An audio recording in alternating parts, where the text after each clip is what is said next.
Hey, welcome back to SpruTube. Today I'm working on a little vignette, and let's cue the clay. So clearly I didn't start with the clay, but I had a little thin piece of plywood already in this size, and it's good for my idea, so I glued a few chunks of foam on, just some scrap pieces to give some little terrain details, and then I spread out a bunch of white glue to help attach the clay, and then just smooshed some clay into place.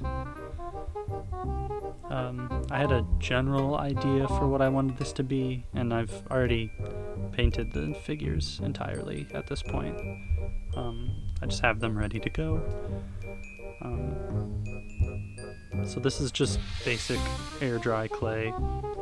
I don't use fancy expensive things. This is just cheap craft plywood, cheap dollar store foam, cheap air dry clay, Elmer's glue, cheap stuff.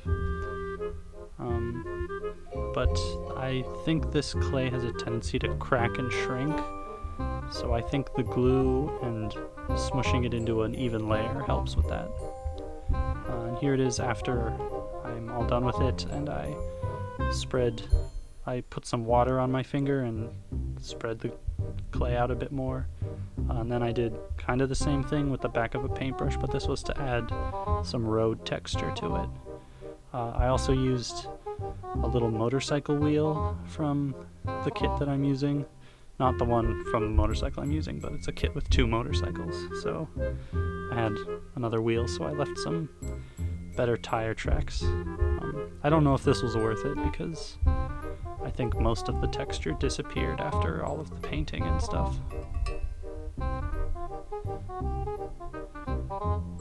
So this is a little copper pipe end cap that I'm going to be using as a stump, because it's the only thing I could find that I just randomly had that would be the right shape and size. So I just smushed it into the still wet clay and then put a little bead of white glue around it. It's hard to see the texture right now because everything's bright white. I also cleaned up the edges. But now it's going to be a bit easier to see texture because I'm adding paint. I'm not sure if this first step was necessary. I painted a pretty thick coat, several coats actually, of just a dark brown, too dark of a brown I think. But I just did, I think, maybe 3 coats of this brown, because as you can see the white is still kind of showing through in a lot of spots. I used some specific metal primer. I used Mr. Metal Primer on the copper fitting so that it would accept paint, and I painted it too.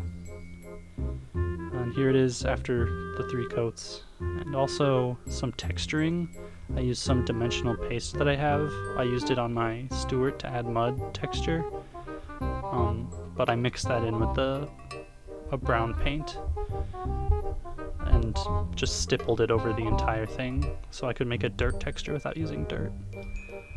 And then here I'm just doing some dry brushing with way too dark of a color. I switched to a lighter color and did it again, so there was more contrast. And you can see here it looks way better with the much lighter color. And then I added some darker browns down in the tire tracks, and then painted on some glue that I have that dries really shiny, so it makes the mud look wet. And I also added some other random dark spots. I also painted the stump a different shade of brown to make it stand out a little bit. And here I'm using more dimensional paste with brown paint in it to try to make little mud splatters of them getting kicked up, like mud getting kicked up by the tires of the motorcycle that's going to be on the track. It worked okay. It took a lot of shaping. I think the best tool for shaping it, after waiting for it to dry just a little bit, was a toothpick. I tried using a Q-tip and then a paintbrush, neither of which worked very well. It ended up looking okay. I put one for each tire. They're a little hard to see.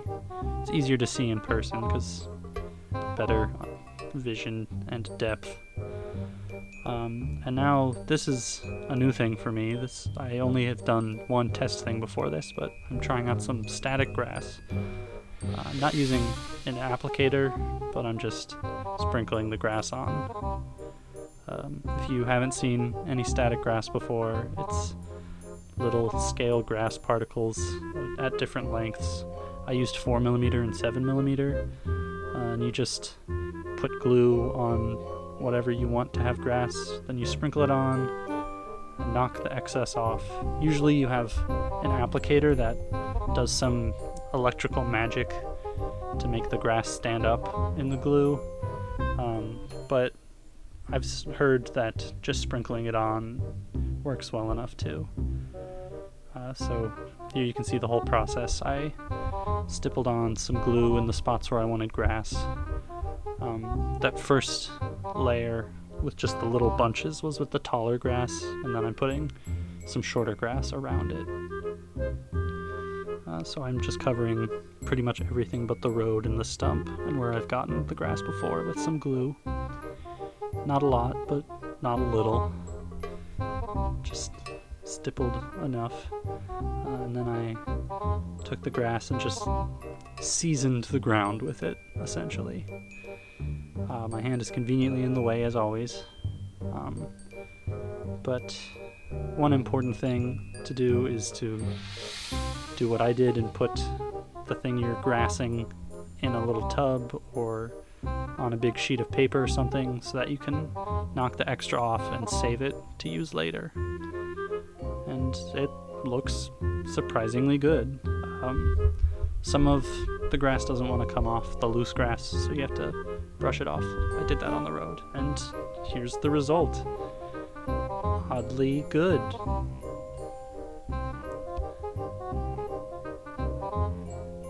Seems beyond my standards almost. Maybe not the stump. The stump's a little janky. And then all that was left was the figures. It's not complex. It's just a guy riding a motorcycle and then a dude sitting on a stump being like, whoa, a motorcycle. And that's it.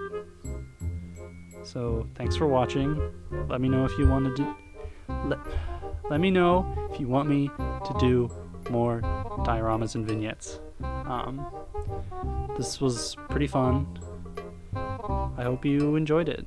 Check out my Instagram and my Patreon, and my brand new Facebook page.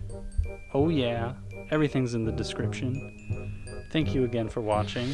I appreciate you. You're my new best friend. And I hope you have a good day, good night, whatever time it is. And yeah, model, it's fun. Bye.